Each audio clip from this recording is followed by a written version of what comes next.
The opposition's reaction to this arrest of Arvind Kejriwal is absolutely mystifying and is extremely ironic, because a person who was given a notice by the Enforcement Directorate, which is a law enforcement agency, 4 times, and chooses to ignore it, and despite the court going to court and the court not upholding his plea that he be let out of this investigation, even then 4 times Arvind Kejriwal has ignored the ED notice to appear for investigating this alcohol bribery corruption scam. And now to act as if it is some sort of a shock and surprise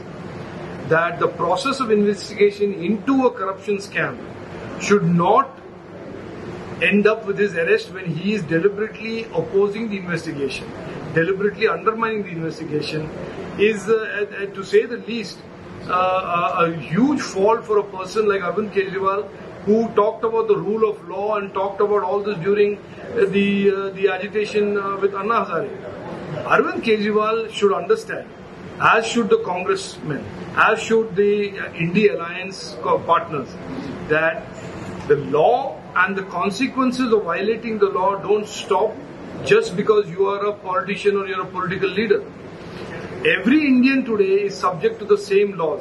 If you have and are involved in corruption, there is nothing that should prevent the law from coming to your doorstep and asking you all the relevant questions, even if you are